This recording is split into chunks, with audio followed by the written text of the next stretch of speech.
Appuntamento per domenica 2 novembre su Radio Padania. Hey gringo! Vinicio ti aspetta nel saloon di Radio Padania Libera tutte le domeniche sera e in replica il mercoledì sera. Country Club con Vinicio.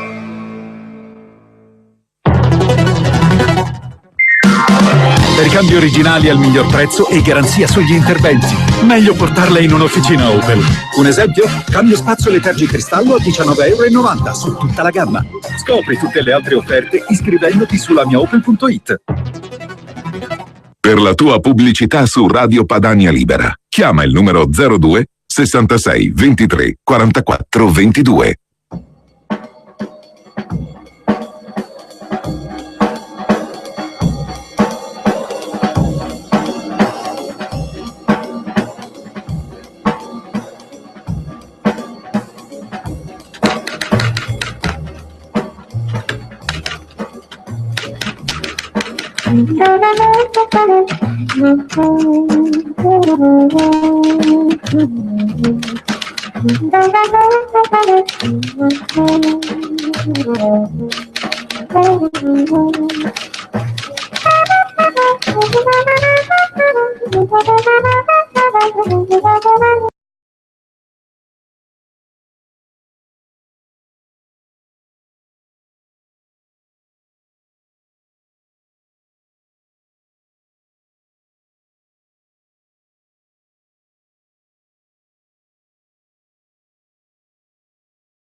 Buongiorno e buona domenica a tutte le ascoltatrici e gli ascoltatori di Radio Padania Libera. In studio Andrea Ancona per la rassegna stampa domenicali e alla console e alla regia Giulio Carnelli.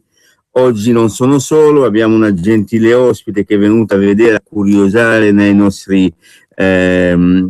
nostra radio, una laureata in giurisprudenza, laureata in Italia ma di origine albanese, e vediamo se riusciamo a convincere che la Lega non è razzista e che è un movimento che guarda avanti.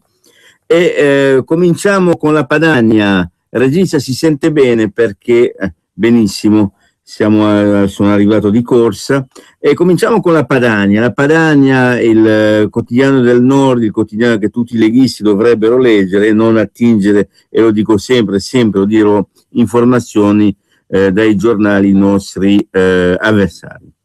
Poveri e incassati, titola la Padania, gli enti locali trasformati in esosi esattori e le politiche suicidie di questo governo massacrano la speranza del paese. Oltre 1 milione di lavoratori e in cassa integrazione e guadagno dall'inizio dell'anno, metà a 0 ore, e una famiglia su 4 è in difficoltà, costretta a ricorrere a sussidi per vivere. E con la foto con una fabbrica dove degli operai escono, chi sorride, chi invece è un po' più cupo, come cupa purtroppo il momento, difficile momento per i lavoratori. E poi con Fabri candidato in Emilia Romagna, Salvini dice i terremotati ancora per strada, clandestini fuori dagli hotel, con le buone o le cattive, propone Matteo Salvini. E ancora la Milano violenta di Pisapia, uno stupro e un altro tentato in poche ore. La Lega torna a chiedere la castrazione chimica.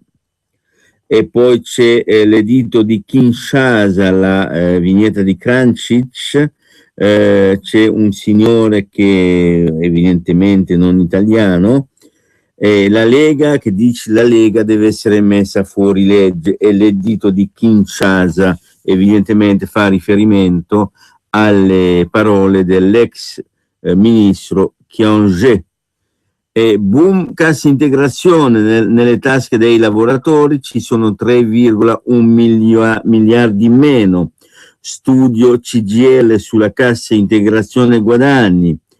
oltre 1 milione di dipendenti coinvolti, 525.000 dei quali a 0 ore. Lombardia, Piemonte e Veneto le regioni più colpite, e ci sono poi i numeri che chi vuole vederla, comprare la Padania o vederla online può approfondire.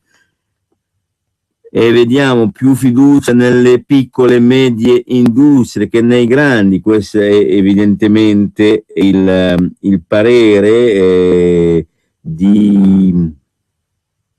della Coldiretti. Questo emerge da un'indagine della Coldiretti. E poi ancora aumentano i poveri, una famiglia su 4 è in difficoltà, cresce il numero di soggetti costretti a ricorrere a sostegni pubblici, che hanno costretti ritardi nei pagamenti delle tasse e che fanno versamenti con denaro prestato, praticamente ci si indebita per poter pagare le tasse e anche le bollette, le utenze. Il TFR, il trattamento di fine rapporto di lavoro, come abbiamo visto, quella che comunemente si chiama liquidazione in busta, non piace a nessuno, è una delle misure del governo nella finanziaria, che adesso si chiama legge di stabilità. Solo il 18% dei lavoratori sceglierà di avere il TFR in busta. Evidentemente sono quelli che hanno capito che è una grossa fregatura, perché come non smentiremo mai di dire, il TFR in busta paga sarà soggetto a tassazione ordinaria, mentre oggi come oggi è soggetto a tassazione separata, e poi comunque finito il rapporto di lavoro con quell'azienda, evidentemente in tasca al lavoratore non ci sarà soltanto metà, che anche quello tassato comunque. Il sondaggio della SVG per Confesercenti rivela che la novità voluta da Renzi sarà un flop e non inciderà sui consumi. Voce del Verbo, il buon Renzi, buon si fa per dire, il Matteo sbagliato, dice: io voglio dare questi soldi qua in busta paga perché voglio rilanciare i consumi, ma secondo le previsioni, i sondaggi, sarà un flop assoluto. E poi ancora un servizio di Igor Iezzi su Milano: stupri, rapine, sparatorie, con Pisapia Milano è tornata violenta. Troverete questo servizio a pagina 4 della Padania. E ancora, in poche ore, uno stupro e un tentato stupro in pieno giorno ad opera del branco. La Lega torna a chiedere la castrazione chimica per i violentatori. E andiamo avanti. Enti locali trasformati in esosi esattori dal governo centrale. La CGIA dice che tra il 2010 e il 2015 le addizionali IRPEF comunale e regionale aumenteranno in dismisura, fino a costare più di Tari e Tasi insieme. Ecco, specifichiamo che gli enti locali aumentano le tariffe, aumentano le tasse locali perché il governo centrale ha deciso in finanziaria di tagliare il trasferimento dei fondi appunto dal centro alla periferia. Quindi in qualche modo, per poter garantire i servizi, gli enti locali sono costretti, fra virgolette diciamo, a aumentare la tassazione locale. E vediamo ancora Salvini, clandestini in albergo, prima i terremotati. È un articolo di Filippo Manvuller. Mi scusi l'interessato, ma non se l'ho pronunciato male, insomma. Vediamo un po' di cosa si tratta. Il segretario del Carroccio con il candidato alle regionali dell'Emilia Romagna alla Fabri Maroni alla festa di Giano, e c'è appunto una foto del candidato di Matteo Salvini e di Roberto Maroni. Stiamo dicendo no ai salotti, preferiamo mercati e montagna dimenticata per la campagna elettorale in Emilia Romagna. E vediamo un po' cosa la Padania ci offre a pagina 7. A Como altri fondi per i clandestini, per i comaschi nulla. Nicola Molteni dice 405.000 euro per la sistemazione del centro di Tavernola e niente per la sicurezza, mentre le caserme cadono a pezzi e le forze dell'ordine sono senza giubbotto antiproiettile. E di Giovanni Poli questo servizio. Ancora sbarchi al porto di Augusta, iniziato ufficialmente Triton. Sapete, Triton, dobbiamo abituarci a chiamarla così, è la nuova missione che sostituisce Mare Nostrum. E in praticamente io ho visto la cartina, le differenze fra Triton e Mare Nostrum. Praticamente con Triton si va a raccogliere i migranti, le navi vanno a raccogliere i migranti più vicino alla costa italiana, ma questo è un'altra bufala, perché basta lasciarli arrivare con mezza giornata di mare in più, arriva tranquillamente le nostre cose, quindi è un'altra bufala. Il problema è non farli partire o comunque aiutarli a casa loro, come la Lega dice ormai da anni, da decenni. Cioè, c'è difficoltà, è inutile continuare a appesantire il clima qui in Italia, ma aiutiamoli a casa loro. È uno dei cavalli di battaglia della Lega, ma aiutarla a casa loro evidentemente non fa guadagnare soldi alle cooperative rosse, per cui si cerca di sfruttarli qua, perché con a loro signori viene molto meglio sfruttare qua e dire che fanno carità. Insomma, maltempo sul nord, Genova teme il peggio, non usate l'auto. Da domani forti precipitazioni in Liguria, Piemonte, Val d'Aosta e in Alta Lombardia. Nel capoluogo ligure, dove i danni dell'alluvione del 9-10 ottobre sono ancora visibili, il comune ordina la pulizia dell'alveo dei torrenti. Poi ancora la riforma degli enti locali contro i cittadini. Vi invitiamo a leggere questi servizi che fanno capire un po' la misura di quel che sta succedendo. Si parla in questo caso della regione Friuli, guidata dal vice segretario del PD Deborah Serracchiani. E poi terrore dell'autunno caldo, Renzi va in fabbrica e le svuotano di tutti gli operai, un servizio di Alessandro Montanari. Intanto si riaccende la Granaterni, i metalmeccanici della ST, quella famosa fabbrica dove ci furono le contestazioni, dove scesero i piazzi di lavoratori e furono pure picchiati dalla polizia. Dicevamo i metalmeccanici della ST, dopo aver costretto il governo a riaprire il tavolo con l'azienda tedesca, occupano la superstrada per denunciare il mancato pagamento degli stipendi e annunciano altre iniziative. E poi ancora, e questo paese non finirà mai di stupirci, ospedali nel caos per i tagli, scioperano gli infermieri, prestazioni a rischio. Ci sono 10.000 precari, medici precari oltretutto, quindi che protestano per il loro precariato. E poi ancora Paolo Brera, figlio dell'indimenticabile Gianni Brera, le scelte Lancia, vi racconto mio padre Gianni Brera. Che lui dovesse occuparsi della vita saggia si può considerare un'ironia. La saggezza era vistosamente assente nelle sue scelte di vita, spesso sceglieva da sconsiderato.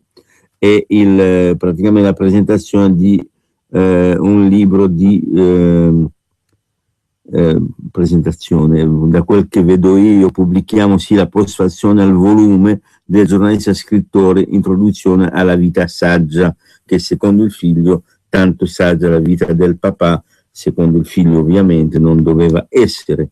E poi c'è un Gianni Brera giovane alla macchina da scrivere, e tutto quel che ha fatto Gianni Brera nella sua vita. Ci sono le immagini di Coppi, seguiva il ciclismo, c'è anche la foto di Eugenio Scalfari da giovane. Ecco, poi vediamo un po' la ripresa spagnola, stipendi più bassi e meno diritti, ma la corsa è già finita, la ripresa è già finita, di Francesca Morandi. Il servizio, l'analisi del Telegraph, il boom dell'export sta svanendo, il Fondo Monetario Internazionale avverte che il paese vulnerabile, il tasso di disoccupazione resta sopra il 23%, ecco, noi abbiamo una disoccupazione giovanile invece del 41%. E poi ci sono le lettere, i pensieri dei lettori della Padania, che molto critici rispetto a Fornero, l'euro, l'Ebola, che sono definiti i nostri peggiori incubi. E lasciamo la Padania e cominciamo prendiamo in mano il Corriere della Sera. Il Corriere che in prima pagina si occupa di case occupate, i prefetti agiscano. Alloggi popolari a Milano raddoppiati gli inquilini senza permessi, per sfondare una porta si pagano 500 euro. Interessante leggere questo approfondimento, perché queste cose qua ha continuato a dirlo la Lega e finalmente, a furia di dai, se ne accorgono, e se ne accorgono anche che ci sono delle persone che speculano, che chiedono dei soldi per aiutare a sfondare una porta e installarsi, dopodiché iniziano guai, perché evidentemente trattasi di occupazione abusiva. Tangenti e sprechi, 6 miliardi di euro sottratti allo Stato, il dossier Finanza e Corte dei Conti. Ma vediamo all'interno. Si parla, come dicevamo prima, di case, 3 case su 4 occupate da stranieri, a Milano soprattutto egiziani e rumeni, quasi sempre con i bambini, perché con i bambini è molto più difficile mandarli via, perché assistenza sociale giustamente bisogna assicurare una vita decorosa, soprattutto ai minori, per cui contano su questo per non essere mandati via in sostanza. Il racket dei quartieri segnala i luoghi, sfondare la porta costa 500 euro. Dicevamo che bene o male si sfruttano condizioni di disagio, si vogliono tracciare delle cosiddette un corsie preferenziale per certe persone, però tutto quanto è in mano al racket dei quartieri, che chiede i soldi ovviamente per poter effettuare questa roba qui. Poi quando uno viene sfrattato, pazienza, il racket tanto ha incassato 400 euro, 500 euro per 500 euro per aiutare a occupare la casa. E poi c'è il richiamo di Lupi ai prefetti. Il ministro Lupi, il ministro delle infrastrutture e dei trasporti, e il richiamo di Lupi ai prefetti: usino i poteri per staccare le utenze. Non dobbiamo schierare gli eserciti, dice Lupi, la sfida è dare un aiuto ma mettendo fine ai soprusi. Se si perde la certezza del diritto, il rischio è che ognuno si arrangi, nel senso che magari sicuramente ci sono molte persone comunitari piuttosto che non, italiani piuttosto che stranieri, che pagano l'affitto, mentre ci sono altre persone aiutate da un racket, perché questo è importante. Non è che uno si sveglia al mattino e dice occupo una casa, c'è tutto un racket alle spalle che ci guadagna su questo, per cui non è che il padre di famiglia dice ma oggi cosa facciamo, niente da fare, occupo, no, è una cosa ben congegnate, e un giorno io ne sono anche al corrente di cosa si fa, cosa fanno in questi casi qua. Promettono le case popolari di far andare 2.000, 2.000, 3.000 euro e poi non fanno niente, perché una volta incassati i soldi e chi li trova più, e anche se li trova dicono non abbiamo potuto fare niente perché non ci hanno l'impiegato del comune o della regione che ci doveva aiutare non c'è più, è stato trasferito, e intanto ti hanno fregato da 1.000 a 3.000 euro.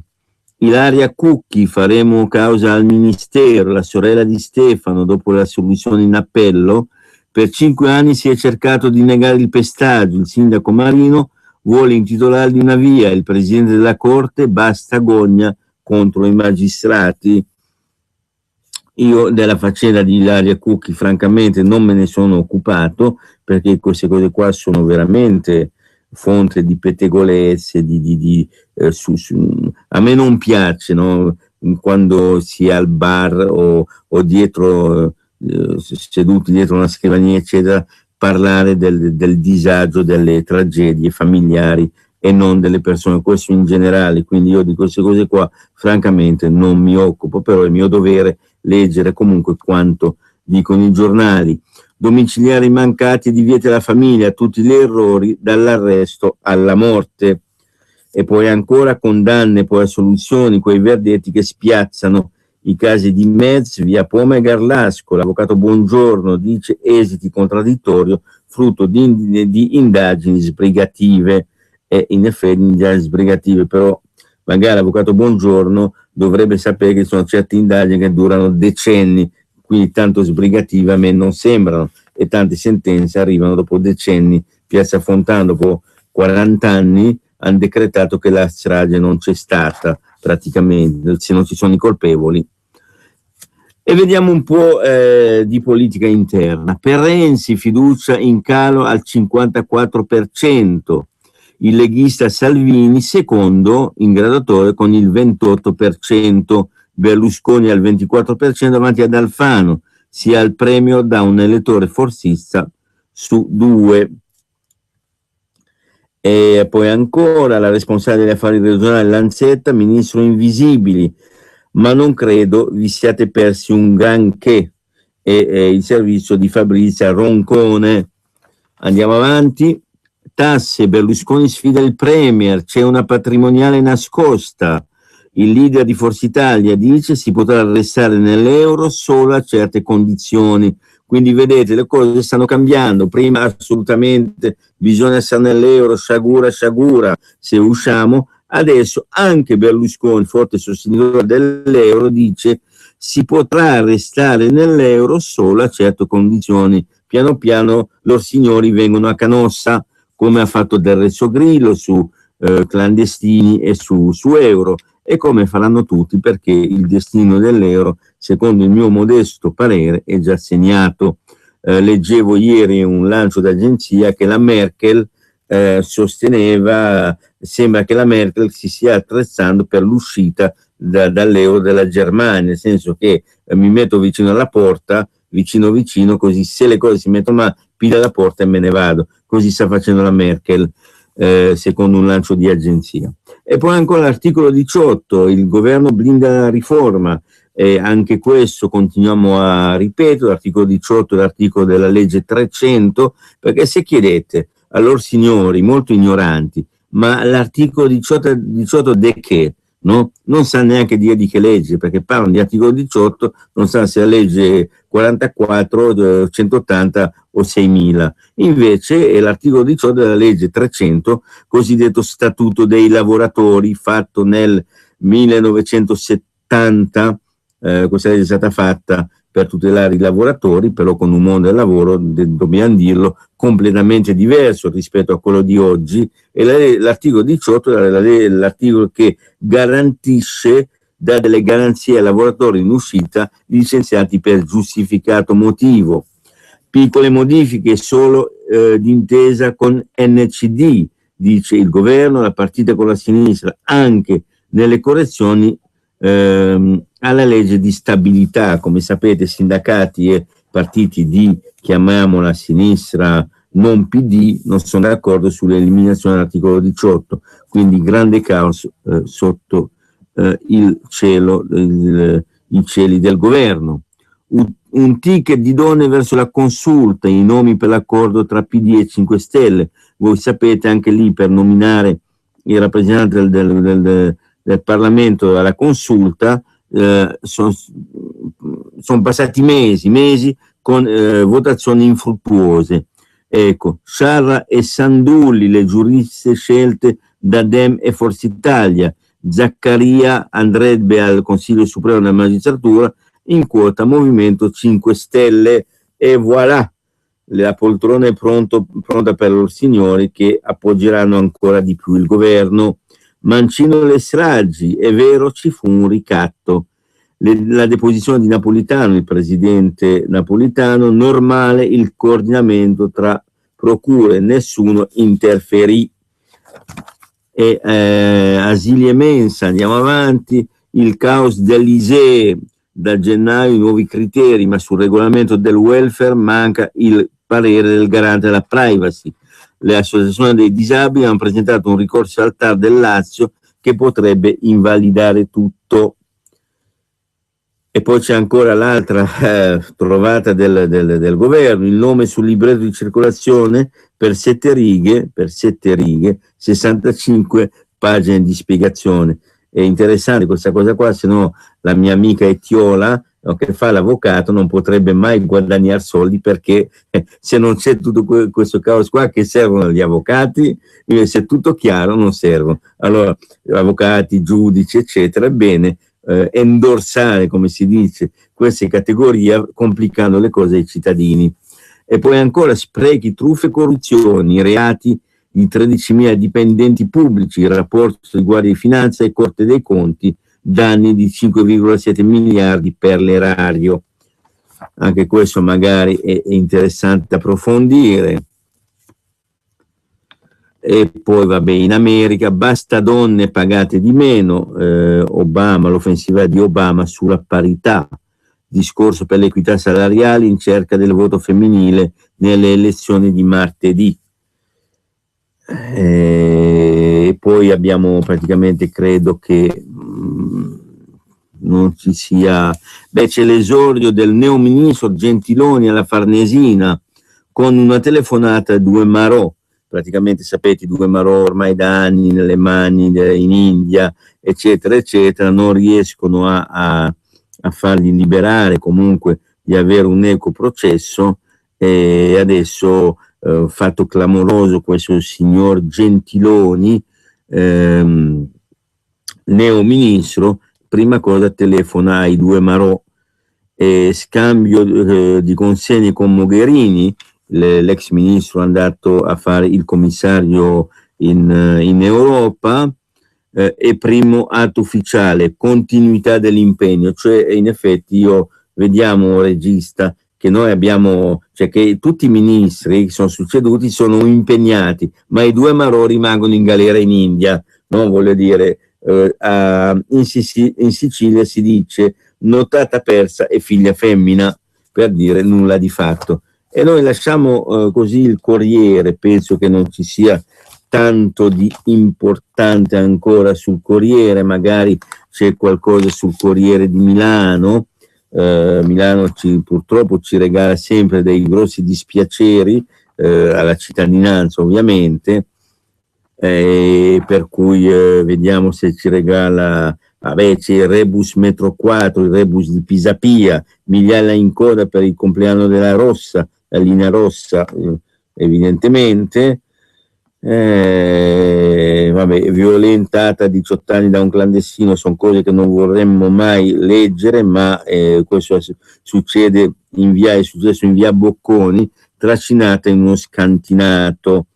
Ecco, e poi c'è da Monte Carlo a Milano per rubare una bici, due giovani entrano in un condominio per il furto, ma ad aspettarli c'erano i carabinieri di Michele Focaretti del servizio. Io direi che possiamo piantarla qua per quanto riguarda il Corriere e prendiamo Libero, anzi prendiamo il Giornale prima di Libero, faremo in sequenza il Giornale, la Repubblica e poi Libero, per alternare un giornale di sinistra, cosiddetto di sinistra, e un giornale cosiddetto di destra. Abbiamo iniziato con un giornale di sinistra, il Corriere della Sera. E il Giornale, tasse sulla casa per le mance al sud. Nello sblocca Italia 200 milioni per le opere da realizzare nelle regioni dove si vota. Berlusconi dice ecco le condizioni per non uscire dall'euro, e qua si parla apertamente di Berlusconi che detta delle condizioni per non uscire, quindi parlare di uscita dall'euro non è più un tabù. Ne parlano, inizia a parlare Berlusconi, tra poco ne parlerà Renzi, e quando ne parlerà Renzi come si dice, evidentemente non si uscirà dall'euro, perché Renzi fa il contrario di quel che dice spesso e volentieri. Ecco, poi c'è la foto del segretario della FIOM CGIL, Maurizio Landini. La FIOM è il ramo metalmeccanico della CGIL. C'è la foto di Landini, Landini il proletario, il lavoratore che non lavora da 30 anni, praticamente in permesso sindacale da 30 anni, però è pagato normalmente, guida i lavoratori senza essere lavoratore, come dire che mettiamo la guida di un'associazione di femministe, mettiamo la guida di un'associazione femministe un maschio, no? Nel senso che uno che non lavora a 30 anni è è il rappresentante dei lavoratori. Tutto il rispetto per l'uomo Landini, ma io credo che un sindacalista dovrebbe lavorare ed essere in produzione, come dovrebbe il nostro regista fermarci per la pubblicità. La notte di RPL diventa magica. Percorsi nella memoria. Lasciati emozionare. Un mondo di musica per risvegliare le tue emozioni. Davide Volpina ti aspetta il martedì notte dalle 23:30 per viaggiare alla ricerca della passione, dell'energia e della magia della musica. Percorsi nella memoria. Martedì sera alle 23:30 su Radio Padania Libera.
10% per un totale del 32%. Secondo sempre il sondaggio, il Movimento 5 Stelle sarebbe al 20%. Questi sono i numeri secondo questi sondaggi, ma sapete che dei sondaggi non ci siamo mai fidati, a noi interessa lavorare sul territorio e poi vedere i voti veri e non quelli immaginari. E poi abbiamo una curiosità: serata di Halloween a base di zucca, Alfano, il ministro dell'interno, nostalgico, cena con l'ex maggiordomo del Cavaliere. Per il suo compleanno sceglie il ristorante di Alfredo, per anni in servizio a Palazzo Grazioli, in cerca dell'atmosfera di famiglia? Punto di domanda. Vabbè, insomma, questo è Alfano che si occupa dell'interno. La legge Severino non va, se ne accorge pure il CSM, che è il Consiglio Supremo della Magistratura. Il caso De Magistris fa da apripista e il vicepresidente Legnini ammette eccessive alcune sanzioni. Intanto Forza Italia si mobilita per la riabilitazione del suo leader. Come sapete, in base alla legge Severino, Berlusconi è stato estromesso dai pubblici uffici e invece pure De Magistris era stato interdetto e era stato rimosso dalla carica di sindaco, dobbiamo dire adesso temporaneamente. È ricorso De Magistris, sindaco di Napoli, e è stato accontentato, la legge Severino per lui non vale, quindi c'è una giustizia, no, a doppia velocità, velocissima per qualcuno, lenta, lentissima e iniqua per altri. E questo è quel che ci regala oggi come oggi la magistratura. L'eredità di Scalfaro, l'ex presidente morto nel 2012, ma la signorina Marianna, la figlia, gode tuttora di un servizio di tutela per una minaccia ricevuta dal padre, cioè ha minacciato il padre che poi è morto nel 2012, la figlia adesso ha diritto alla scorta. Ecco, 350.000 euro all'anno il costo di un servizio di scorta. 1999 l'anno in cui Oscar Scalfaro ha terminato il suo settennato al Quirinale, 500 le scorte attive in Italia dopo il taglio della spending review. Quasi la metà sono destinati a politici o ex politici o addirittura a parenti degli ex politici.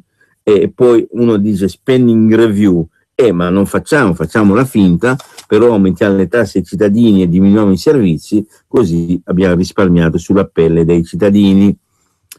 Poi dicevamo dalla prima pagina, abbiamo già accennato, Landini, quel gran lavoratore che non lavora da 30 anni, il segretario della FIOM, astro nascente della sinistra radicale, si vanta di aver fatto l'apprendista a 15 anni, ma non dice che dagli anni 80 fa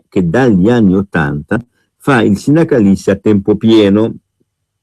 Quindi non avendo 90 anni Landini, ma secondo me intorno ai 50, così ad occhio, a 53 anni ci ho preso. 53 anni, vedete voi quanto tempo ha lavorato, ha fatto l'apprendista e poi più. E poi c'è il commento di Vittorio Feltri, i plebei padani più innocui dei dimostranti, e probabilmente non abbiamo tempo di leggere questo articolo qua, e in effetti io mi limito sempre ai titoli cercando di illustrarli il più possibile, quindi chi vuole approfondire su Il Giornale. La dura legge di casa PD, chi tocca il leader muore. Oltre ai big cresciuti nel PC, Renzi ha fatto fuori molti ex popolari. L'ultimo della lista è Pistelli, che voleva diventare ministro degli esteri. Troppe vecchie ruggine, per cui insomma chi è contro il potere istituito e costituito in casa PD evidentemente niente. Vediamo un po' adesso Repubblica per dare un parere diverso, ovviamente, aver pluralità di opinioni, e vediamo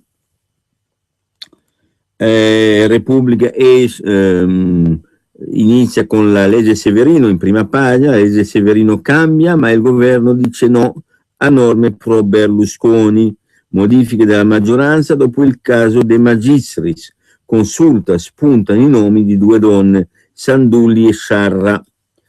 Queste le 2 donne papabili sempre alla consulta, eccetera, eccetera, ripeto, da 4 mesi che continuano a votare e non ne escono. Fra le altre cose, secondo me è meglio che continuino a votare, perché quando invece lavorano sulle leggi fanno solo che danni, quindi è meglio che facciano una partita a pallone, che il Parlamento tanto lo paghiamo. Allora, se devo pagare uno perché è bravo e aiuta il paese, lo pago. Se devo pagarlo per far danni, è meglio che vadano a giocare a pallone, almeno non fanno danni. Poi c'è Gorbaciov e Genscher quando vedemmo cadere il muro di Berlino. Vabbè, vediamo un po' a pagina 2 cosa ci regala la Repubblica. La legge Severino cambierà, dicevamo prima, ecco le modifiche, ma solo per i condannati in primo grado. Il governo, il resto non si tocca, quindi secondo in appello e in Cassazione ovviamente tutto il resto della legge non si tocca. Secondo il governo deve riguardare soltanto, le modifiche riguardano soltanto chi è condannato in primo grado. Pronto un DDL della maggioranza per evitare il giudizio della consulta su De Magistris, niente estensione al caso Berlusconi, quindi salviamo De Magistris. Voi sapete che Berlusconi non mi è particolarmente simpatico, no? Ma però voce del verbo, questa roba qua, abbiamo salvato De Magistris, non salveremo Berlusconi. Io penso che la giustizia debba essere uguale per tutti e non debba avere 2 pesi, 2 misure. Il caso De Magistris e il caso Berlusconi si riferiscono alla stessa fattispecie, ma l'odio prevale sul diritto, lo dice Giovanni Totti, consigliere politico di Berlusconi. E invece appunto Giovanni Totti dice andrebbe totalmente cancellata la legge Severino. Vabbè, insomma, 2 donne per la consulta per la Corte Costituzionale, Sandullo e Sciarra, le nuove candidate. Ecco, Silvana Sciarra è ordinario di diritto del lavoro a Firenze, mentre Maria Sandulli è ordinaria di diritto amministrativo a Roma 3. La sezione del tribunale evidentemente sarà a Roma 3. Dico bene avvocato? Avvocato fa sì con la testa. Bene, è una presenza confortante. La mafia ci ricattava, ma noi non trattammo. Se credete a Napolitano dovete fidarvi di me.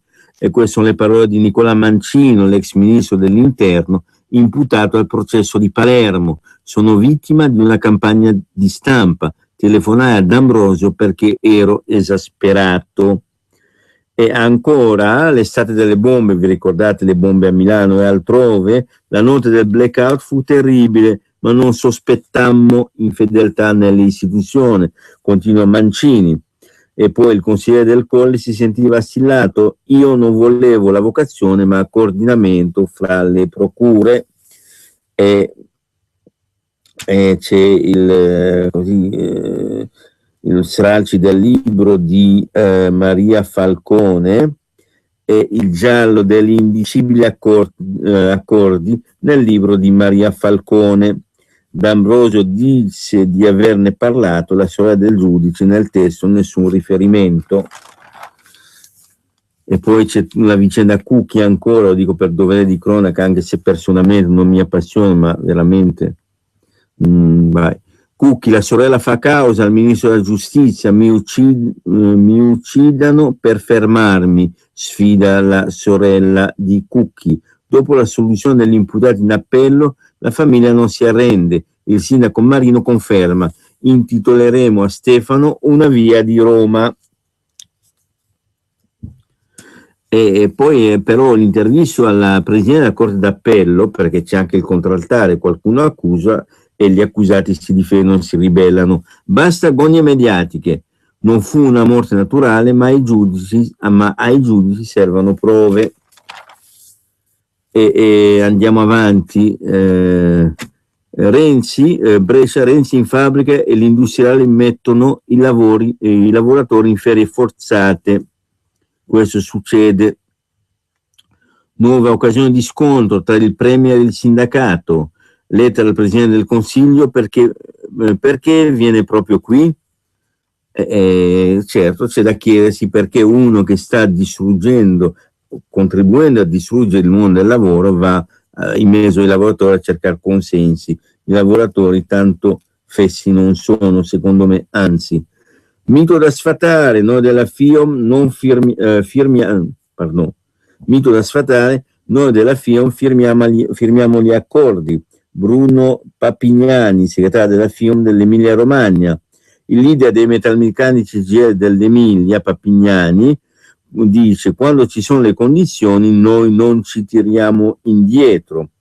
E dice ancora: scioperiamo contro il Jobs Act, ma non c'è contraddizione con la contrattazione nelle singole aziende. Io, avendo fatto il sindacalista per anni, sono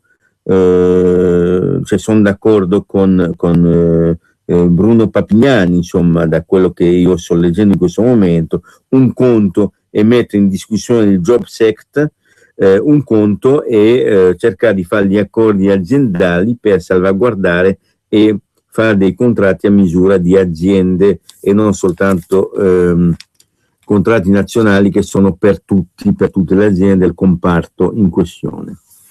E poi la CGIL abbandonata dagli elettori PD, solo 1 su 4 la sostiene. E poi ci sono il voto per categoria socio-professionale. E vediamo a pagina 10 il lento addio del PD alle primarie, scontro sulla possibilità che saltino in vista delle prossime elezioni regionali in Veneto, Liguria, Campania e Umbria. Oggi la direzione di Democratica Veneta deciderà di lanciare Alessandra Moretti senza il test del voto dei militanti. Quindi il tanto propagandato, le tante primarie del centro-sinistra, che è democratico, che sceglie i suoi candidati dopo aver fatto parlare, ovviamente, che sono gli elettori del PD che sono i candidati, il tanto decantato da tante cantate di democrazia, in realtà adesso viene cancellato. Probabilmente troppi candidati a dispetto dei vertici del PD sono stati candidati, insomma, non si aspettavano, quindi via la democrazia, meglio il centralismo e le decisioni prese dall'alto. E poi c'è una cosa di cui non sapevo, vedo notizie, il blitz della polizia al congresso radicale. Vediamo cosa si tratta, anche se i radicali sono ormai nel paese un'esigua minoranza, però è interessante capire cosa succede. A Chianciano la polizia sale sul palco del congresso radicale e sequestra alla segretaria Rita Bernardini marijuana destinati ad alcuni ammalati. Sono stati gli agenti di polizia del commissariato a impedirle di cedere sacchetti contenenti la droga ad Andrea Trisicioglio, affetto da sclerosi multipla e segretario di un'associazione, Cannabis Social Club. Vabbè. Era stata la Bernardini stessa, spiegando il suo gesto di disobbedienza civile in favore della cannabis per uso terapeutico, a invitare espressamente la polizia presente in sala ad intervenire. Praticamente questi pongono la cannabis, la vogliono, fra virgolette, spacciare, ripeto, fra virgolette, non dare però invitano, per avere visibilità sui giornali, la polizia a sequestrare la cannabis. A me sembra un po' un manicomio. Questo Chianciano dovrebbe purificare le menti oltre che il corpo, magari. E subito i marò in Italia, il primo passo di Gentiloni, abbiamo detto, visto anche da altri quotidiani. Ieri il passaggio delle consegne con Federica Mogherini, ci sono tanti dossier aperti, bisogna dimostrare continuità. Ma noi chiediamo, sommessamente le chiedo, signor Ministro, noi vorremmo discontinuità sulla politica estera, discontinuità. Le sanzioni alla Russia che fanno fallire le aziende soprattutto al nord, ma anche al sud. Noi vogliamo discontinuità. I marò che sono lasciati lì in prigione in India, e se fa continuità li lascerà lì. Noi vogliamo una rottura della continuità, caro egregio signor neo ministro. E andiamo a pagina 12, sempre di Repubblica, libri, video rituali per mandarci a morire, così la jihad recluta in Italia, il racconto dei tunisini pentiti ingaggiati dagli islamisti, sottoposti a lavaggi del cervello per imparare ad uccidere. Benvenuti tra noi, signori di sinistra, Giuliano Foschini e Fabio Tonacci, i due giornalisti che si sono occupati del servizio. Benvenuti nella realtà vera, benvenuti nel mondo reale, signori di Repubblica. E parlano ancora questi pentiti tunisini, secondo gli articolisti. La preparazione è un vero lavaggio del cervello, ti impongono una filosofia e l'unica via di uscita è la morte per avere dei kamikaze. Le prove, bisogna dimostrare di voler lasciare tutto, il lavoro, la fidanzata, e serve la raccomandazione di uno già inserito, cioè di un pazzo già pazzo, non per fare altri pazzi. Il travestimento, prima di partire è necessario farsi crescere barba e capelli. Si deve imparare reimparare persino a camminare, cioè la camminata va cambiata. Quindi se vuoi entrare fare la jihad, qua devi imparare a ricamminare. Non so come la camminata jihadista, non so, vedremo. Solo 2 peni a un mendicante in Gran Bretagna, la bufera su Miliband e uno spilorcio, la nuova gaffe del leader dell'Abur, la difesa, si difende ovviamente. Ho dato tutti gli spiccioli, dice appunto Miliband, ma una foto lo incastra giù nei sondaggi. E poi ancora negli Stati Uniti, donne pagate meno, stop a questa ingiustizia, l'ultima mossa di Obama. Il presidente è in calo in vista delle elezioni del midterm, per evitare di perdere il congresso punta sul voto femminile, questo Barack Obama. E poi medicina, facoltà di medicina immagino, anzi sicuramente, l'ultima beffa, test annullati per 11.000, risarciremo i candidati, invertito pacchetto di domande nelle prove per la specializzazione, l'ira sul web, il ministro si dimette, le scuse del Cineca. E poi ancora Stefania Giannini, a titolare dell'istruzione, è una ferita gravissima, colpa di chi ha scritto i quiz, ma ora tutto cambierà. Ma signor ministro Giannini, lei prende un po' di soldi per fare il ministro e magari si dovrebbe avere dei collaboratori e delle collaboratrici capaci, attente, e poi a lei l'ultima parola. Quindi insomma, oneri, onori. Non è che è colpa di chi ha scritto i quiz, anche chi non ha controllato, e anche magari lei, visto che è una cosa importantina, magari poteva darci un occhio e invece di firmare così sempre, vizio che hanno, no? Che hanno un po' tutti, firmo sulla fiducia, poi quando c'è un pasticcio è sempre colpa di un'altra.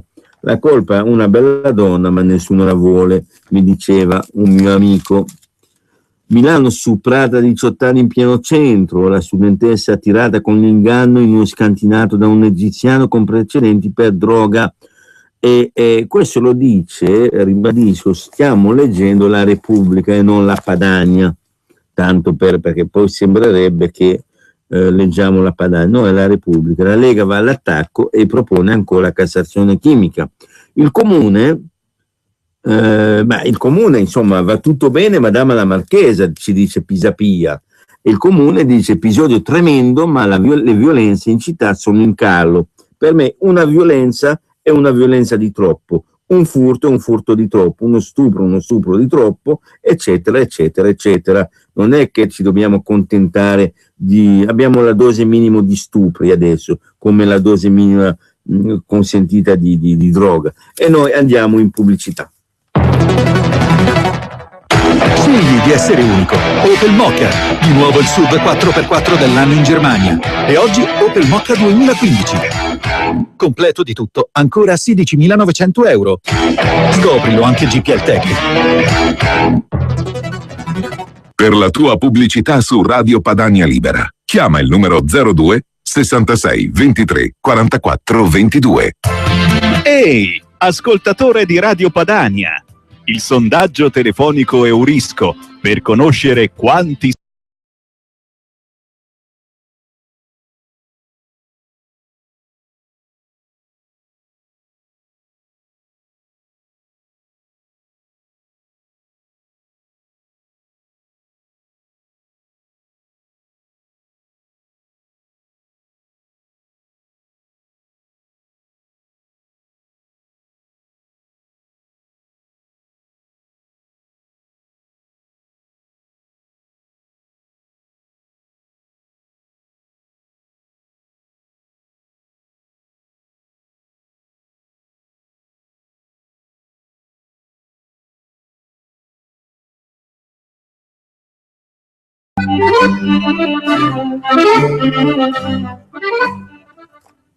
Ed eccoci tornati in diretta, Andrea Ancona ai microfoni e Giulio Carnelli in regia, e abbiamo in linea l'immancabile Alfredo Lissoni. Ciao Alfredo. Ciao Andrea, buona giornata e buona Padania a tutti i radioascoltatori.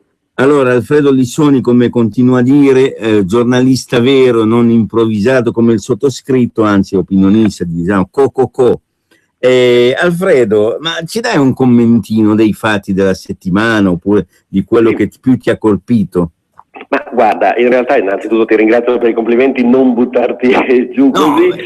Diciamo che il paese continua ad andare avanti come sempre male, per cui non c'è più Mare Nostro, parte oggi Triton con 4 navi nel canale di Sicilia, quindi come al solito ci riporteranno qui gli extra. La sicurezza come al solito nelle città non c'è, perché in poche ore 2 ragazze aggredite a Milano, una 18enne stuprata da un egiziano, e sì, avevano fatto amicizia, ecco, vedi, è il discorso del non capirsi, no? Lei parlava di amicizia, quello pensava che amicizia significasse poterla stuprare quando vuole, quanto vuole. Questo è successo nella Milano di Pisapia, un'altra ragazza che correva lungo il Naviglio Grande è stata sfregiata, e vabbè, però per qualcuno la sicurezza delle città è assicurata. Poi salta fuori il ministro Poletti che comincia a dire che gli 80 euro cominciano a produrre i loro effetti. Evidentemente deve averlo detto sotto l'effetto di qualche alcolico, perché la CGIL invece fa sapere che ci sono 1 milione di persone in cassa integrazione negli ultimi 9 mesi, quindi 5.900 euro in meno. Berlusconi svela in televisione che c'è una patrimoniale nascosta con un nuovo aumento della pressione fiscale. Sembrava una sparata, ma la CGA di Mestre invece gli dà ragione, perché fa sapere che aumenteranno a dismisura le addizionali comunali e regionali, per cui giusto così qualche numerino al volo: fra Tasi e Tari un impiegato si trova a pagare 732 euro, un autonomo 924, un quadro 1400 e un dirigente 3500 euro proprio di tasse. Però in realtà c'è una notizia, visto che i giornalisti hanno il compito non soltanto di raccontare ma anche di interpretare quello che sta succedendo, una notizia che sui giornali non troverete, perché le persone adesso stanno sentendo la vicenda di De Magistris e non si capisce bene che cosa stia succedendo, che cosa ci sia dietro. Allora è molto semplice. Mentre Antonio Di Pietro si candida a sindaco di Milano, quindi già dimenticata la faccenda di tutte le case comprate con i soldi del partito, il TAR della Campania ha bloccato la sospensione di De Magistris come sindaco di Napoli, perché è stato condannato in primo grado. Forza Italia ovviamente è insorta, dicendo come per Berlusconi un trattamento l'hanno fatto decadere, per De Magistris invece l'hanno salvato. Adesso il governo sta chiedendo che venga modificata la legge Severino. Ora, in effetti c'è una disparità nelle condanne, perché per la legge Severino i sindaci, gli amministratori locali vengono sospesi dopo che hanno una condanna di primo grado, quindi non c'è stato tutto l'iter, tutti i vari gradi di giudizio. Per i parlamentari solo se c'è una sentenza definitiva. Per cui è anche giusta la protesta del governo Renzi, però io mi chiedo, dall'epoca del governo Monti, ci sono stati altri 2 governi, com'è che la sinistra si accorge solo adesso di questa disparità, ora che viene colpito un sindaco di sinistra, ora che la sinistra ha avuto un'imbarcata alle ultime elezioni di sindaci tutti rossi? Si sono accorti che c'è qualcosa che non va, ma la vera notizia che non troverete mai sui giornali è che c'è una crociata contro Maroni proprio fatta utilizzando la legge Severino. Si sta cercando in tutti i modi, ci deve essere qualche magistrato che si è messo in testa questa cosa, il PD lo sostiene, i 5 Stelle indirettamente senza saperlo, perché tutti i giorni mandano comunicati che io ricevo, che leggo, in cui attaccano Maroni di tutte le possibili nefandezze, sono cose talmente stupide e campate per aria che più delle volte i giornali neanche le pubblicano. Ma in buona sostanza stanno cercando di far cadere Maroni proprio applicando la legge Severino, con una condanna, sperano in questo modo che Maroni decada. E allora prima l'hanno fatto con la storia di Finmeccanica, che si è rivelata una bufala terrificante, quindi Maroni non è stato coinvolto in nessuna trattativa segreta a base di tangenti per vendere elicotteri di Finmeccanica all'India, non sono riusciti a colpire lui perché, mi dispiace, è onesto e cristallino, non fa niente, e allora hanno cominciato a colpire 2 segretarie dicendo che lui le aveva favorite facendole assumere, solo che poi è saltato fuori che le 2 segretarie non erano né leghiste né padane, né milanesi, né niente di niente, non avevano nessun legame col partito, e qui si è creato così una nuova situazione imbarazzante, perché un sindaco leghista come Oscar Lancini viene colpito con l'accusa di aver favorito le persone del territorio, le aziende del territorio, facendo lavorare appunto le aziende di agro. Si cerca ugualmente di colpire Maroni con l'accusa opposta, cioè che avrebbe favorito persone che non sono nemmeno lombarde. E allora qui la sinistra dovrebbe un attimino riflettere su quello che fa. Non sono riusciti nemmeno con questa cosa, adesso c'è la campagna stampa anche guidata dall'Espresso contro la portavoce di Maroni ed è tutta aria fritta, lei giustamente ha annunciato querela. Ma qual è il succo della storia? È che prima hanno buttato giù Cota, adesso cercano di buttare giù Maroni attaccandosi alla legge Severino, quindi cercando di fargli avere una condanna di primo grado, poi ovviamente cercheranno di buttare giù Zaia, ovviamente stanno cercando di distruggere la macro regione. Questa è una notizia che non leggerete mai sui giornali, però ci aiuta a capire tutto sto casino attorno alla vicenda De Magistris, che è il cavallo di Troia e l'apripista per riuscire a fare o non fare una serie di cose contro di noi. Ecco, ti ringrazio Alfredo. Noi abbiamo in linea, tanto per parlare un po', cioè noi abbiamo parlato di politica, tu hai fatto un bel quadro della situazione, hai parlato di cose sulle quali invitiamo i nostri ascoltatori a non caderci, ai leghisti a non caderci, perché i giornali, io ieri ho avuto una discussione, non è il verbo, non è parola di Dio o di Yahweh, anche se fosse parola di Yahweh, insomma, io e te insomma abbiamo qualche perplessità sul personaggio, ma sono le parole di uomini di parte, ci siamo? Quindi se l'ha detto il giornale non è la Bibbia, e anche la Bibbia, vabbè, ne parlerai tu stasera a Padania Misteriosa. Sì, ma sei invitato anche tu, sono 4 ore di maratona dalle 16 alle 20. Adesso quindi vediamo se ce la faccio a venire, non ti prometto niente. Ecco, abbiamo invece in linea la signora Enrica, che ho conosciuto ieri. Pronto Enrica, ci sei? Pronto?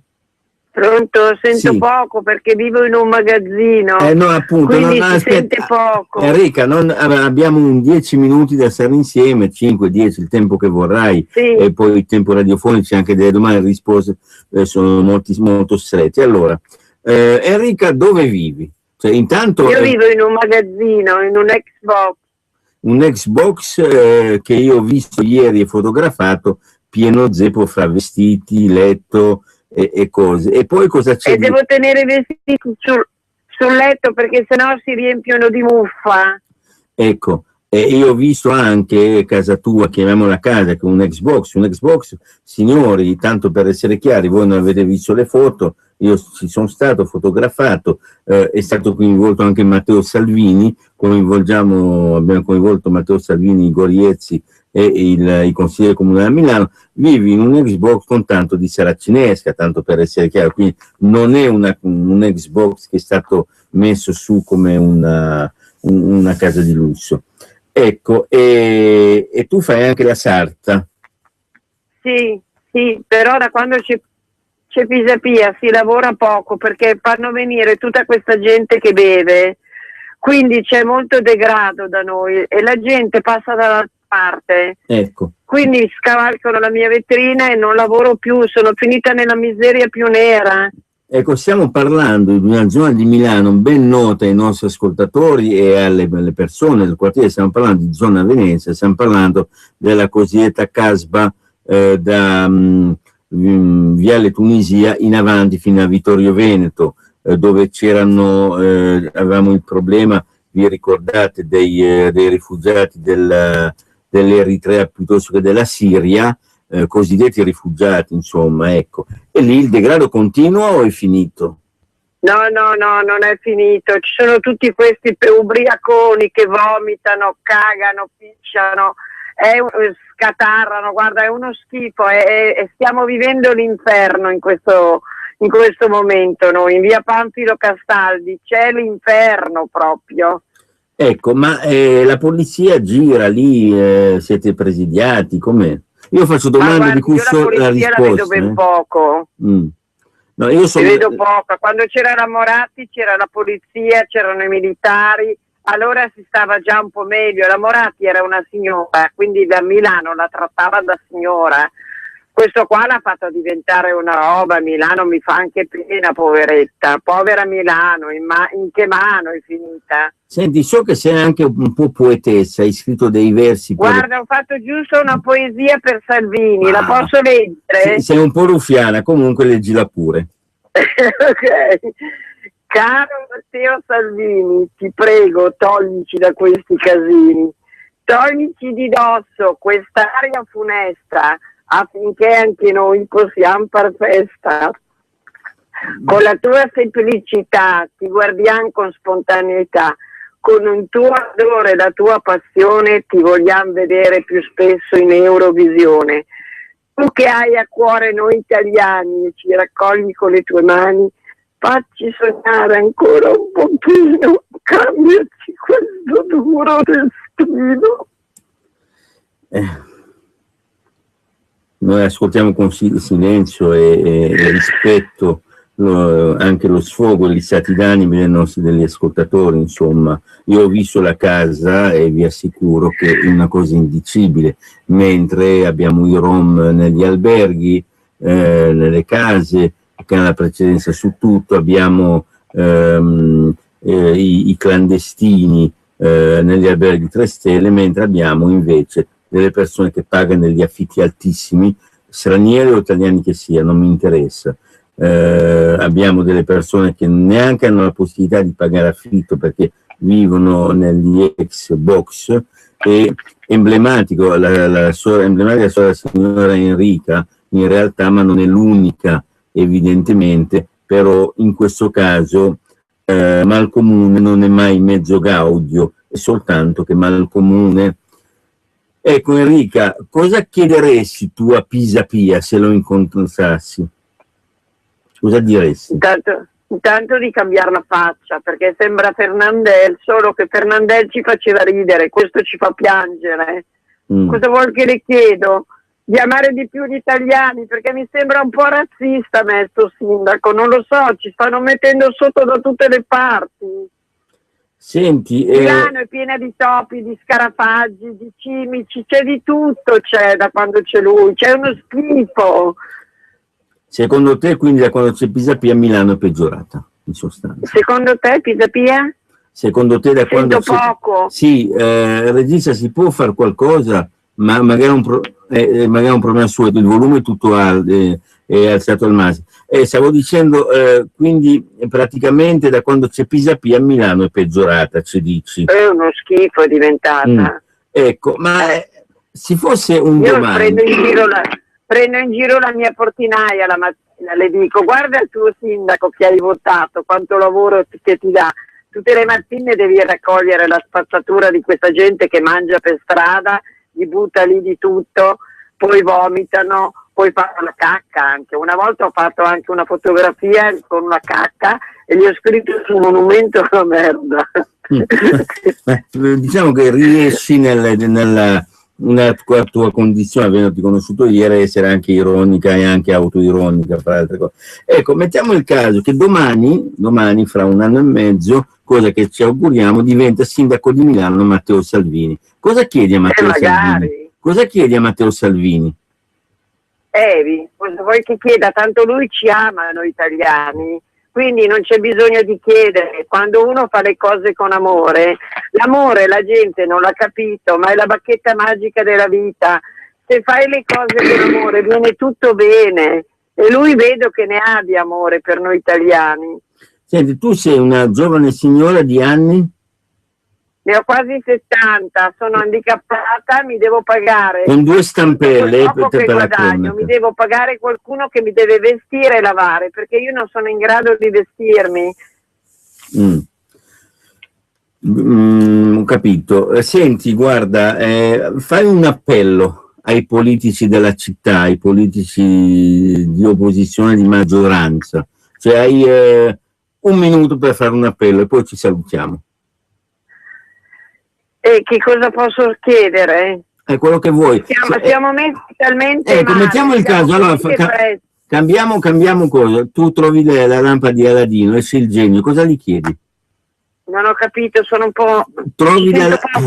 Trovi la lampada di Aladino lì in via Panfilo Castaldi, qualcuno ha perso. No? Sì. Strofini, esce il genio, cosa chiedi al genio per te e per la città? Per me personalmente, egoisticamente, chiederei una casa e una pensione. E per la città? Per la città un po' più di ordine, un po' più di pulizia, perché così la gente si scanna, si odia, c'è la guerra fra poveri adesso. Ho capito. Senti Enrica, noi ti salutiamo, ti verremo a trovare con Matteo Salvini sicuramente, e a presto. Grazie. Ciao. Si sente poco qua perché è un magazzino proprio. Lo so, l'ho visto ieri. Grazie Enrica, grazie molte. Ringrazio il regista che è riuscito a perfezionare questo collegamento. Alfredo. Andrea, tu vuoi farmi prendere una querela, perché a me queste storie fanno bollire il sangue. Quando io sento questa signora, quando tutti i sabati in via Ippocrate io vedo gli anziani che vanno a frugare dell'immondizia per trovare una foglia di lattuga, qualche mela marcia, persone che hanno lavorato tutta la vita, pagati i contributi GESCAL per avere le case, proprio nel caso in cui si fossero trovati in miseria, e degli amministratori delinquenti, non mi riferisco a Pisapia, parlo in generale, fanno passare avanti tutti gli extracomunitari. Gente che non ha versato un cazzo, che viene qui a rubare, che ne combina di tutti i colori, che ti stupra le ragazze nei parchi, e mandano avanti questa gentaglia. La signora parlava di scarafaggi a 2 gambe, dobbiamo dire, e mandano avanti questi, i nostri vecchi devono morire nella miseria più totale. Cosa posso dire? Cioè, guarda, qui veramente uno rischia di prendersi una querela, che gente del genere andrebbe mandata via a calci nel culo, come farebbero in qualsiasi paese civile, ma siccome l'Italia è un paese di M, ora è querelabile. Non di mele, la M è un'altra cosa. No, di Emmental, di Emmental. È un paese di Emmental, quindi un paese con i buchi, fa acqua da tutte le parti. Succede questo, è una vergogna. Cioè, prima devono venire gli italiani, non per una forma di razzismo, ma perché gli italiani hanno pagato fior di tasse per tutta la vita per poter avere i servizi. Questi servizi vengono invece scippati, noi siamo regolarmente rapinati dagli amministratori che regalano queste cose, questi servizi a questa gente, e non lo fanno nemmeno per bontà. Non veniamoci a raccontare balle, perché ora per esempio che non c'è più finanziamento pubblico ai partiti. Secondo voi quale partito resterà in piedi? Quale partito ha messo insieme tutto un giro di COP, di associazioni, di enti benefici a favore di extracomunitari, dove tutti gli anni a pioggia arrivano centinaia di milioni di euro, e quindi fra 8 per 1000, 3 per 1000, magari una donazione, tutti questi soldi poi non arriveranno, non torneranno nelle casse dei partiti? Non voglio dire altro. No, è evidentemente preciso che, perché è bene sempre precisare che noi ce l'abbiamo con quelli che vengono qui, delinquono e vogliono tutto senza aver mai dato niente, evidentemente. Beh, chiaramente. Ecco, abbiamo una telefonata in linea, pronto? Sì, ciao. Ciao. Padania Libera. Io sono uno che non ha mai votato la Lega, tranne che da 2 anni a questa parte voto solo Lega. L'argomento finisce lì. Una cosa, qua siamo un Auschwitz di terza generazione. Di dove sei tu? Come? Di dove sei? Di Varese. Varese. Dove lasciamo morire tutti i nostri anziani, va bene? Dove il degrado oramai ha raggiunto limiti insopportabili e comunque più ne abbandoniamo, più ne muoiono e più questo Stato è contento. Quando la gente deve vivere con 400 euro miseri di pensione e noi dobbiamo pagare 30-40 mila euro di pensione a gente politiche e soprattutto a sindacalisti, dove un Bonanni porta a casa 330 mila euro l'anno con una pensione lorda di 8 mila euro al mese. No, questa è una fotografia d'Italia da questo punto di vista. Comunque benvenga il nuovo corso di Matteo.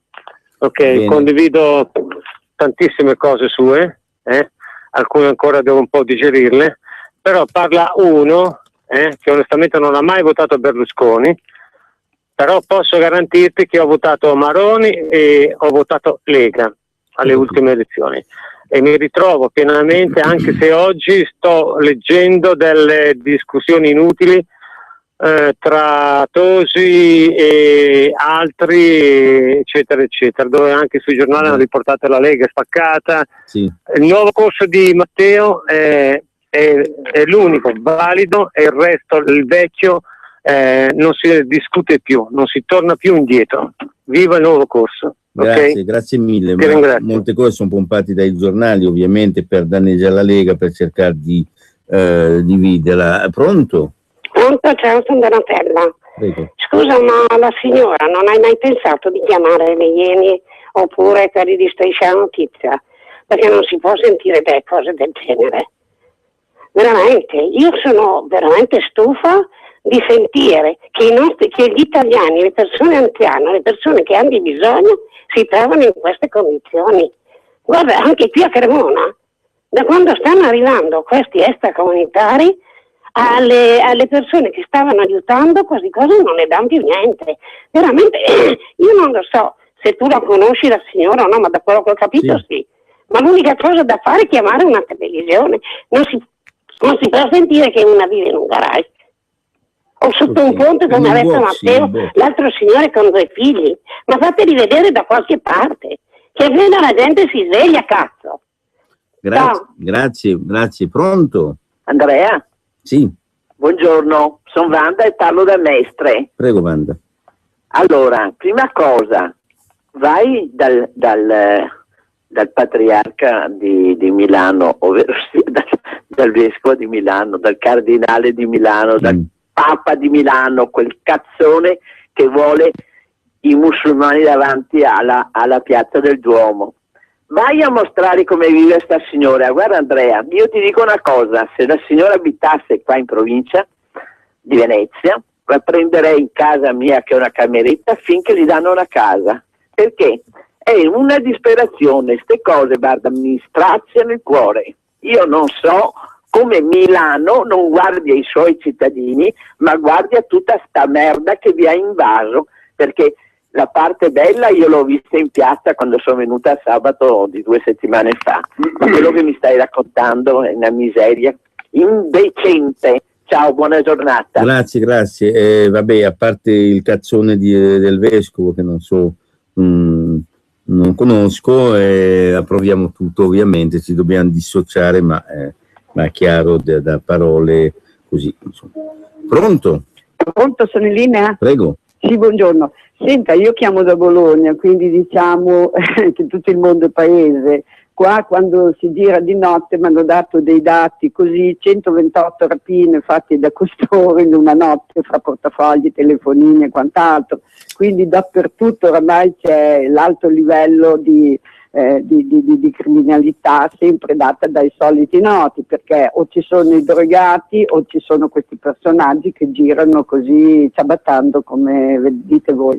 Comunque il discorso poi più fondamentale è che stamattina mi è capitato di vedere il famoso film Il mercante di pietre, e detto tutto, basta capire lì e poi dopo noi inermi stiamo aspettando quello che succederà a breve, perché oramai stiamo toccando il fondo, quindi o gli italiani ci svegliamo e cominciamo a lottare in ogni pezzo di territorio nostro in gruppi, altrimenti non c'è più niente da fare. Se stiamo passivi ci stanno sormontando, perché è la politica libertaria della sinistra che vuole che le autorità non vengano più rispettate, quindi mettono sempre più in difficoltà i vari giudici, le varie sentenze, tutto quanto. Poi si vedono proprio gente pluripregiudicata, pluricondannata, sempre fuori con nulla in atto, e sono sempre qui che girano con già reati sul gruppone che un tempo magari li chiudevano in carcere. È una cosa vergognosa, non ce la facciamo più, e ha ragione quella signora che la terza età ormai è l'Auschwitz della terza età, cioè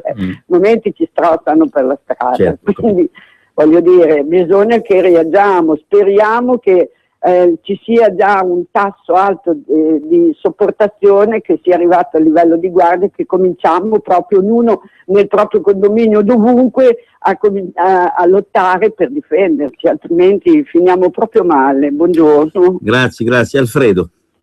Sì, guarda, allora la situazione della signora che tu hai intervistato, hai fatto benissimo a portare a conoscenza di tutti questa situazione. Temo che non sia l'unica nel territorio del nord Italia, forse anche in tutto il paese. Ora, siccome so benissimo che l'amministrazione comunale non farà un bel niente, l'appello che posso lanciare, se c'è qualche persona caritatevole che magari ha una stanza da affittare a prezzo modico, in modo da poter togliere questa persona da una situazione di degrado. Ma è quello che fa andare in bestia, mi scuso se prima ho usato dei termini un po' forti, ma io per esempio ho mia madre che è vedova, i 4 soldi in banca se li stanno mangiando tutti le tasse, un giorno dovrà vendere anche lei la casa, e quando i soldi finiranno cosa farà? Dovrà andare anche lei in uno scantinato. È chiaro che io cercherò di aiutarla, ma attenzione, perché non è che noi di Radio Padania prendiamo le cifre terrificanti che prendono invece certi pennivendoli dei giornali schierati che scrivono un mucchio di balle e sono strapagati. Allora il pensiero che i nostri genitori, i nostri anziani devono andare a vivere in un garage dopo una vita di sacrificio è una cosa che fa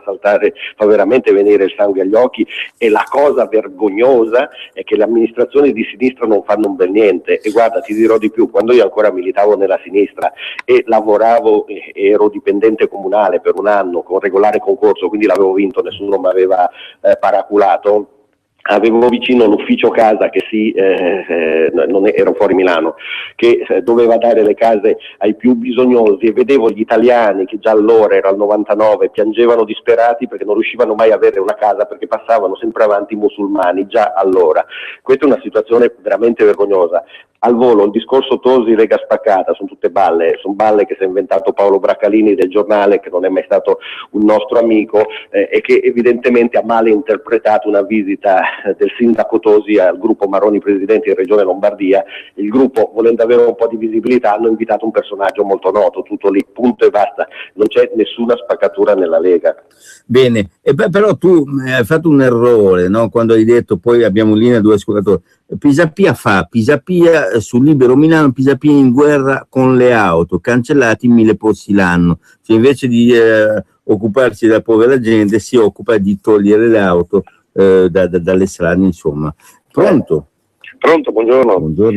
Allora, secondo me quindi si dimostra benissimo che gli italiani, gli autoctoni italiani, sono sacrificabili per un nuovo progetto ideologico che la stragrande maggioranza, quelli che li votano, neanche non sa dove vanno a parare, perché pensano che sia la sinistra del lavoratore, la sinistra del popolo, e lì basta che aprisse un po' gli occhi. Poi volevo dire, le Iene, Striscia la Notizia, una signora aveva detto che bisogna avvisare, ma guardate che se guardate i loro servizi ben volte sono pro a questa, diciamo, invasione migratoria, perché ti fanno vedere i nuovi italiani, i ragazzi per bene, cioè non fanno vedere il lato oscuro, il lato negativo, fanno vedere il lato positivo di questa immigrazione. E molti servizi, quando loro vogliono usare chi viene truffato, usano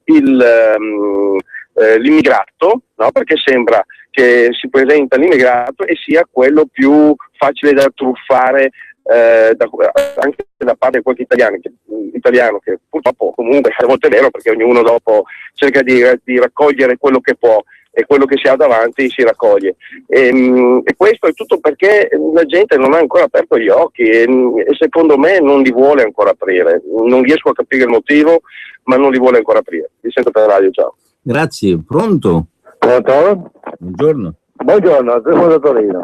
Volevo dire una cosa, o un paio di cose, perché è inutile che stiamo lì a lamentarsi, chi e là. La politica è fatta di voti. Salvini fa persino troppo. Se Salvini avesse i voti spaccherebbe tutto. Il problema è quello. E poi bisogna fare dei nomi. Chi li vuole questa gente qua? Questa gente qua li vuole il Papa, il nostro grande Papa, e i comunisti vogliono, ma leggete i giornali, vogliono questa gente qua. E come mai che noi in Italia abbiamo 160.000 rifugiati politici e la Spagna ne ha 3.000? Mi dite perché? Grazie. E adesso noi diciamo perché andiamo in pubblicità e ci ritroviamo tra poco. Vuoi acquistare o vendere un'azienda? Cerchi un partner o un socio finanziatore?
L'ascoltatore ha detto delle cose sante condivisibilissime, quindi non commenterò ulteriormente, ha perfettamente ragione.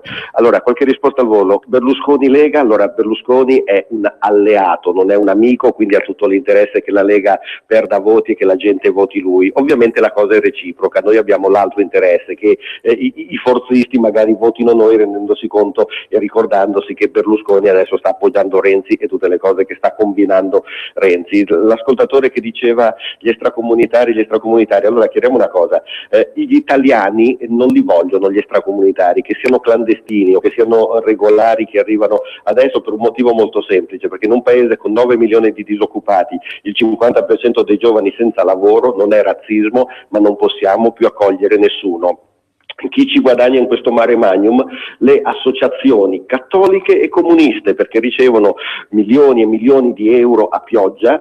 Voglio ricordare un giornale che non c'è più, Cronaca Qui, non era nostro amico, erano quelli che titolavano all'epoca di Belsito Lega Ladrona, Lega Magnona, eccetera. Ebbene, Cronaca Qui ha fatto notare come l'associazione di Don Colmegna ricevesse da comune, provincia, ora la provincia non c'è più, e regione, tutti gli anni 4 milioni di euro, 8 miliardi delle vecchie lire, per i poveri, che guarda caso sono sempre extracomunitari. No, erano rom addirittura. Sì, se andate in internet, su un motore di ricerca Google, digitate fondi europei per extracomunitari, troverete per esempio il sito Imola Oggi, che vi dà l'elenco di tutte le cifre, sono centinaia di milioni, che l'Europa dà alle associazioni cattoliche e comuniste italiane per aiutare gli extracomunitari. Quindi attenzione, perché tutto questo non si giustifica con la bontà, si giustifica con un giro di miliardi che fa arricchire un sacco di gente. Siccome queste associazioni però gestiscono 2/3 della stampa italiana, riescono poi a imporre il loro pensiero, che è ben diverso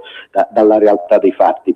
Un'ultima cosa al volo: io che in passato mi dicevo fieramente milanese, mi vergogno di essere milanese in questa Milano di Pisapia che costringe la gente a vivere negli scantinati, a frugare nell'immondizia. Voglio diventare cagliaritano, perché a Monserrato, in provincia di Cagliari, i soliti comunisti radical chic hanno assunto 2 rom, 2 zingare come bidelle. Le mamme si sono ribellate, il sindaco di sinistra ha detto che sono comportamenti da condannare. Ecco, io a questa gente che toglie il lavoro agli italiani per darlo, tra l'altro poi i rom neanche hanno bisogno, non è che cercano il lavoro, ma la scusa è quella di integrarli. Allora questi signori si rendano conto che a ogni italiano cui viene tolto il lavoro per darlo a un extracomunitario, quella è una famiglia italiana che in tempo di crisi muore. Questa è strage.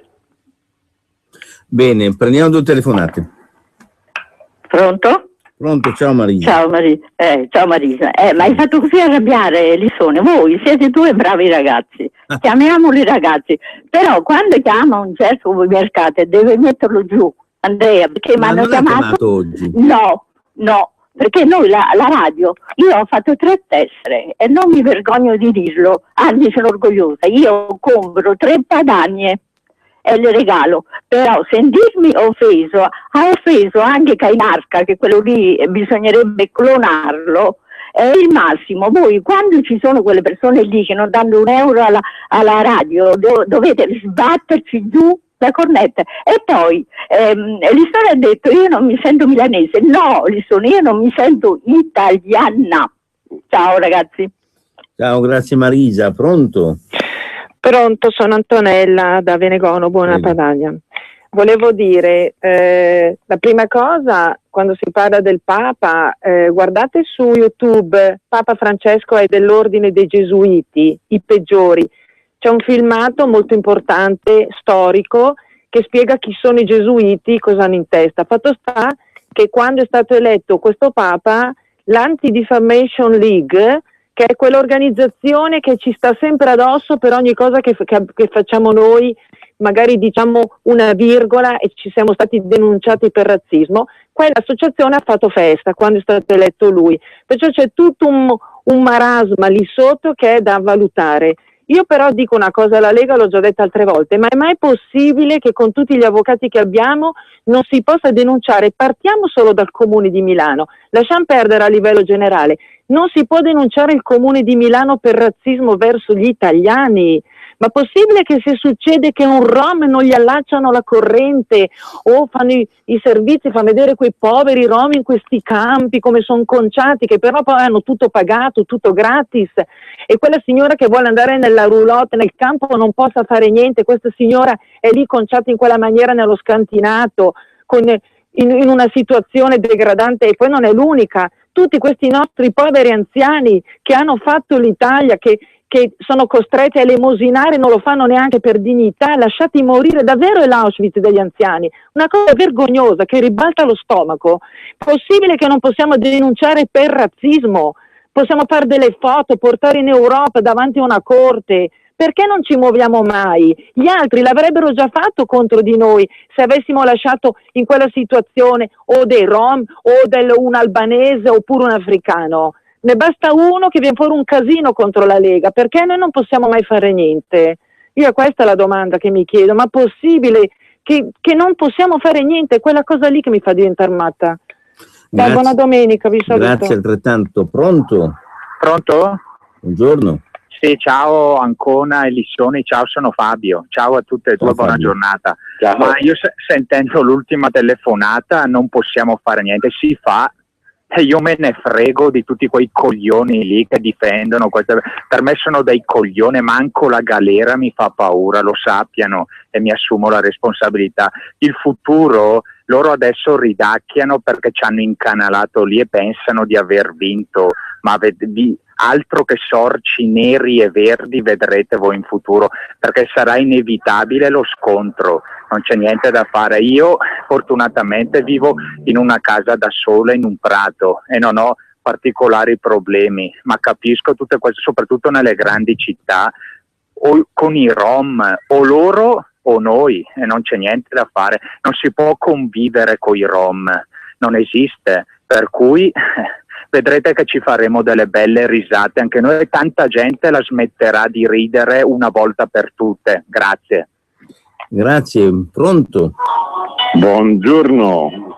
Per la sovranità popolare, ok? E il discorso è questo: io vivo in camper da tanti anni, sono italiano puro sangue, veneziano, veneto, quindi indipendentista, e vivo in camper proprio perché ho pensato subito come sarebbero andate le cose, perché vedevo l'andazzo.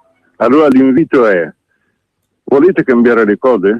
Benissimo, cominciamo a prenderci la sovranità sui territori nei quali governiamo, perché bene o male è ora di farli smettere e cominciare da subito. Rivoglio la mia Serenissima, rivoglio il Lombardo Veneto.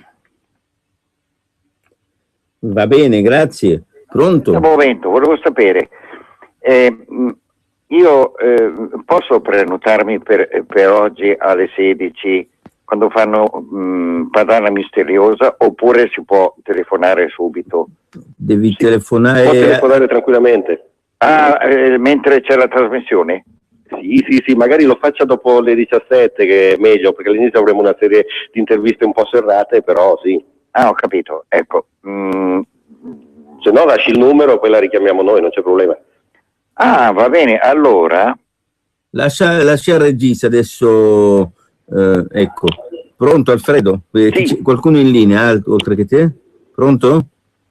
No. Allora Alfredo, visto che ci sei, hai la parola, commenta. Guarda, velocemente, la signora che diceva milanese o italiano, io voglio ricordare una cosa, che i milanesi non è che si sentissero così tanto italiani, a parte Manzoni. Le 5 giornate di Milano, la storia, la rilettura comunista del Camera Fabietti, di Gramsci, eccetera, ce l'hanno rifilata come il tentativo dei milanesi di diventare italiani, è una balla. Veramente i milanesi si erano incazzati con gli austriaci perché questi avevano aumentato le tasse, allora sono saliti sui tetti delle case e hanno cominciato a tirare le tegole sulle teste degli austriaci, quindi la cosa era leggermente diversa. Poi una volta di più, si sa, la storia la scrivono i vincitori, quindi hanno cambiato questa cosa.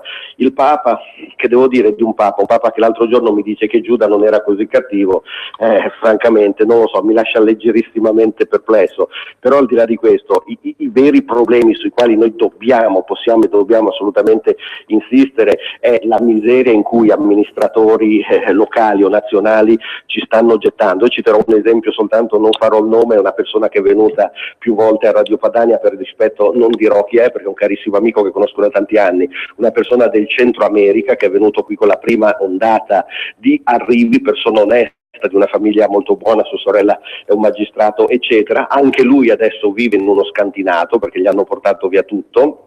Lui, che era extracomunitario, ha fatto una cazzata grandissima, io gliel'ho anche detto, ha preso la cittadinanza italiana. Appena è diventato italiano, il fisco ha cominciato a massacrarlo in una maniera tremenda, gli hanno portato via tutto e ora vive in uno scantinato. Gli ho detto: hai fatto male, dovevi restare extracomunitario, ti avrebbero dato tutto. Da italiano tu vieni immediatamente ghettizzato. Questa purtroppo è la realtà dei fatti.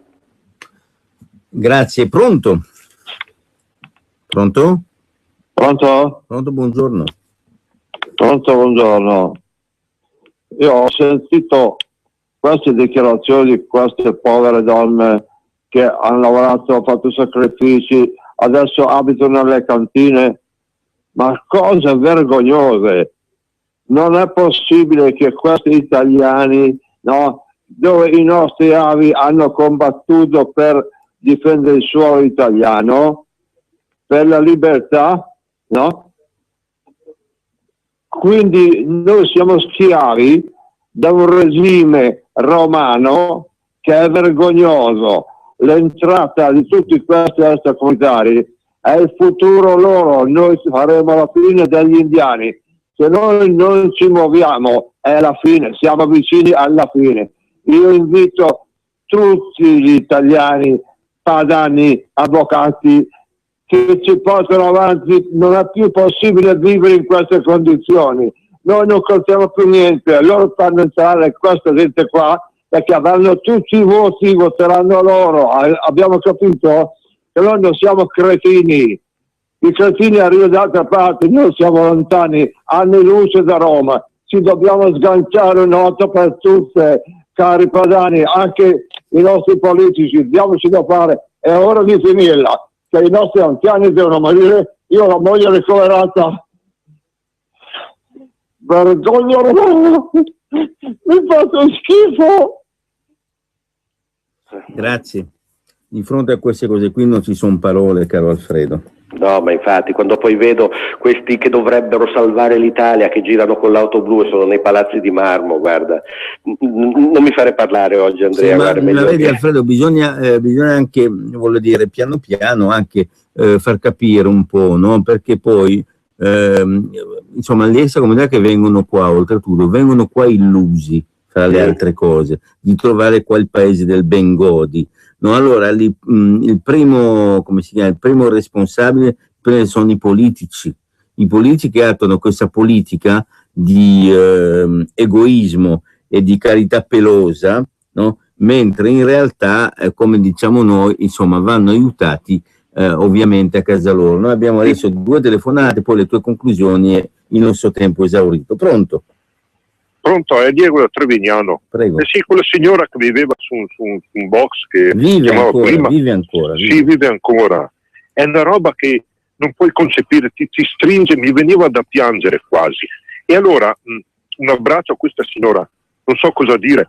E poi anche un abbraccione a Fabio Dalovere, perché la penso esattamente come lui, che non c'è niente da aggiungere. È che siamo nelle mani di questi bastardi che non si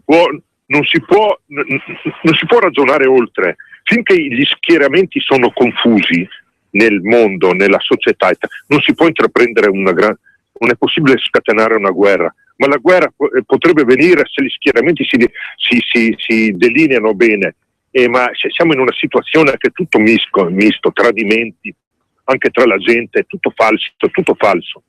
È una società marcia, non so cosa dire, guarda. Grazie, Ciao. grazie. Ciao, grazie. Pronto? Buongiorno, sono Fabrizio dalla provincia di Bergamo. Niente, io sentendo tutte le telefonate è un po' che ci ragiono su, ma io stavo pensando, a un certo punto i politici sono a livello più alto, ma sono comunque nostri dipendenti, giusto? Sì.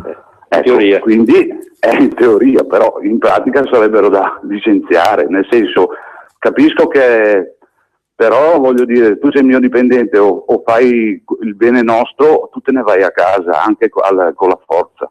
Ecco, secondo me poi è logico che è una guerra e tutto. Poi volevo chiedere un favore a Lissoni, posso cercarlo su Facebook perché sono molto interessato alla storia delle scie, siccome io ce l'ho sopra la testa e ho fatto anche parecchie foto, però volevo informarmi di più, quindi magari tramite Facebook possiamo comunicare, posso trovare dei siti dove informarmi, così. Certo. Grazie mille. Sì, mi cerchi su Facebook, basta cercare Alfredo Lissoni e c'è anche il mio sito internet, alfredolissoni.net, con la mail per scrivermi. Andrea. No, Andrea, Lissoni, no Andrea. Io ho parlato fin troppo. Insomma, quei 4.000 euro al mese ti devi guadagnare. A me sembra che il fenomeno dell'invasione, perché tale è, di questo paese non è soltanto per avere il voto.